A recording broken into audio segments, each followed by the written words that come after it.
मुझे डर लगता है, क्योंकि मैं भी इसी समाज से निकला। मुझे पता है आज दूसरे की बेटी के साथ हो रहा, कल मेरी बेटी के साथ भी यहाँ पर होगा। तो हम इंतजार न करें, मिलकर लड़ें। क्या इस देश के सामाजिक संगठनों की एक चैन बननी चाहिए या नहीं बननी चाहिए, ताकि अगर बिहार में कोई घटना हो तो दिल्ली के संगठन खड़े हो जाए, दिल्ली में घटना हो तो राजस्थान के संगठन खड़े हो जाए। क्योंकि हम लोग अपने बाप अम्बेडकर साहब को बाप कहते हैं ना, तो बाप की औलाद है तो औलादें अलग कैसे होती। इस समाज का एक योद्धा जो पैदा हुआ है समाज के बच्चों को न्याय दिलवाने के लिए, वो आपके हक अधिकारों के लिए जेल में पड़ा। अब जिम्मेदारी हमारी बनती है उसे कैसे जेल से निकाल के सड़कों पे नेतृत्व उसके हाथ में दिया जाए। लड़ाई सिर्फ गोल्डन दास की रिहाई की नहीं है, लड़ाई ये है कि अगर हम अपने हक अधिकारों की मांग करेंगे, सरकार हमें जेलों में डालेगी, तो हमें तमाम बच्चों के साथ खड़ा होना।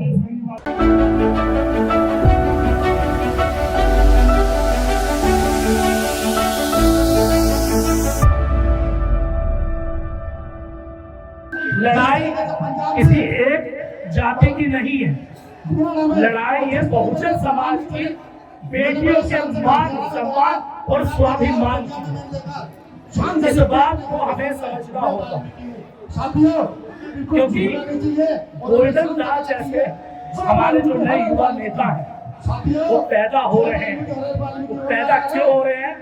जब हमारे समाज का सामाजिक शोषण होता है, मानसिक शोषण होता है, हमारी बेटियों का शारीरिक शोषण होता है, तब उनके भाई उन्हें न्याय दिलाने के लिए उस लड़ाई को लड़ने के लिए सड़कों पे उतरते हैं। जिनको दर्द होता है वही सड़कों पे आते हैं। तो ऐसी स्थिति में अगर समाज का एक बच्चा समाज की बच्ची को न्याय दिलवाने के लिए सड़कों पे संघर्ष करता है, तब वही मनुवादी मानसिकता के लोग जो शासन में प्रशासन में बैठे, वो लोग ये कहते हैं कि नहीं, दलित समाज के बच्चों को न्याय नहीं मिलना चाहिए, और जो इनकी आवाज उठाए उसे सबसे पहले जेलों में डाल देना चाहिए।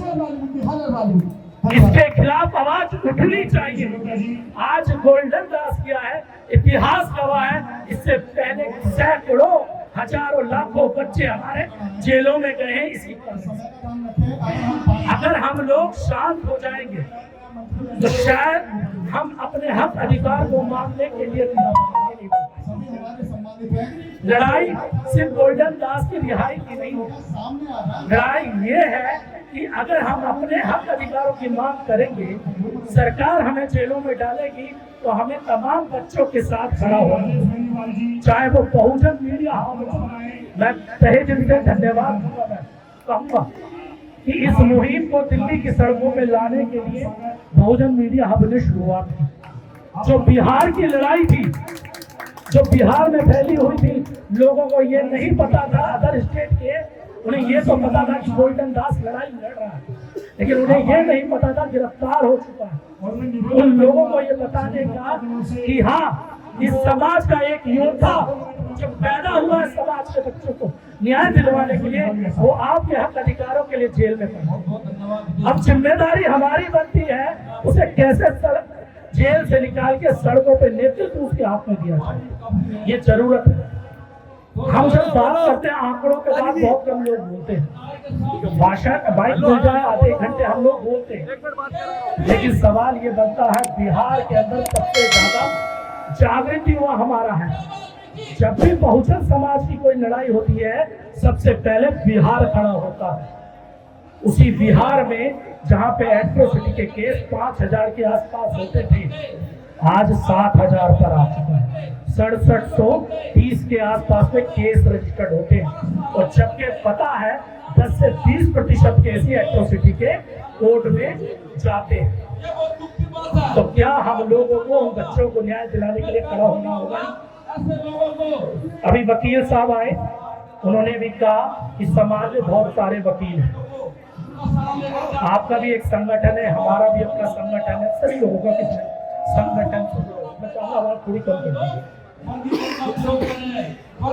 संगठन हमारे बहुत हैं, लेकिन उन संगठनों में मैं बड़ा और छोटा होने वाली लड़ाई को खत्म करूँ। मुंह पे लगाओ। सब बराबर बन जाओ। जब सब बराबर बनोगे तभी हम इस लड़ाई को लड़ पाएंगे। वकीलों की एक टीम, लीगल टीम तैयार होनी चाहिए या नहीं होनी चाहिए। जो समाज के केस होते हैं उन केसों के लिए वो वकील खड़े होने चाहिए कि कानूनी लड़ाई को हम लड़ सकें। तो कानूनी लड़ाई को हम लड़ सके, इस बात को हमें पता है। क्या इस देश के सामाजिक संगठनों की एक चैन बननी चाहिए या नहीं बननी चाहिए, ताकि अगर बिहार में कोई घटना हो तो दिल्ली के संगठन खड़े हो जाए, दिल्ली में घटना हो तो राजस्थान के संगठन खड़े हो जाए। क्योंकि हम लोग अपने बाप, अम्बेडकर साहब को बाप कहते हैं ना, तो बाप की औलाद है तो औलादें अलग कैसे होती हैं।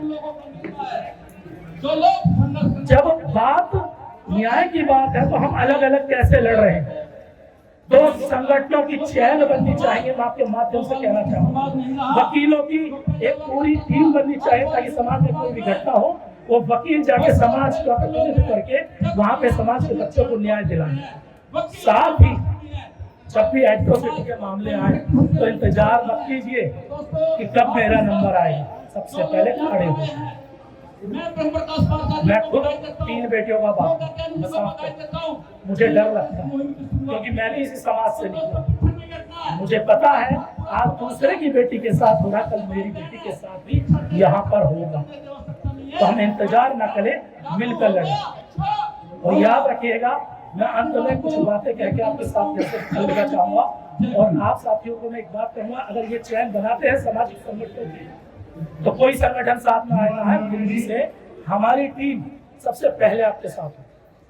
अगर बिहार में भी प्रदर्शन होगा तो हम लोग बिहार पहुंचेंगे। भाई मुझे याद है मनोज अंसारी जी आज से नहीं काम कर रहे हैं, शायद सोशल मीडिया में जब मैं पैदा नहीं हुआ तब से उससे पहले से ये समाज के लिए इन्होंने मीडिया को इकट्ठा किया। आज मैं आपके माध्यम से फिर एक बात कहूंगा, अंत में कहना चाहते हैं, जब ज्ञान की बात आती है तो कभी रविदास कभी वाल्मीकि बन जाते हैं। जब ज्ञान की बात आती है कभी रविदास कभी वाल्मीकि बन जाते हैं। जब शिक्षा की बात आती है तो कभी ज्योतिबा कभी सावित्री बन जाते हैं। जब संघर्षों की बात आती है तो कभी भगत सिंह कभी उधम सिंह बन जाते हैं। जब इस देश का इतिहास लिखने की बात आती है तो मनुवादियों का बाप डॉक्टर BR अम्बेडकर बन जाते हैं। इस बात को ध्यान रखिएगा, खून हमारा गर्म होना चाहिए, संघर्षों के लिए तैयार होना चाहिए। जेल में आएंगे भी और जाएंगे भी तो जेल से घबराने की आवश्यकता नहीं है। हम सब लोग एक होंगे, एक साथ लड़ेंगे, तब न्याय की उम्मीद करेंगे। अलग अलग लड़ेंगे तो बिट जाएंगे। कहा जाता है यूपी में, बंद मुट्ठी लाख की और खुल जाए तो खाक की। तो मुट्ठी बनना है, ना कि खुला हुआ हाथ। आप सभी को क्रांतिकारी जय भीम। देखते रहिए नीलकमल टीवी। आपको अगर हमारा वीडियो अच्छा लगता है तो हमारे चैनल को सब्सक्राइब करिए, वीडियो को लाइक करिए, शेयर करिए। धन्यवाद।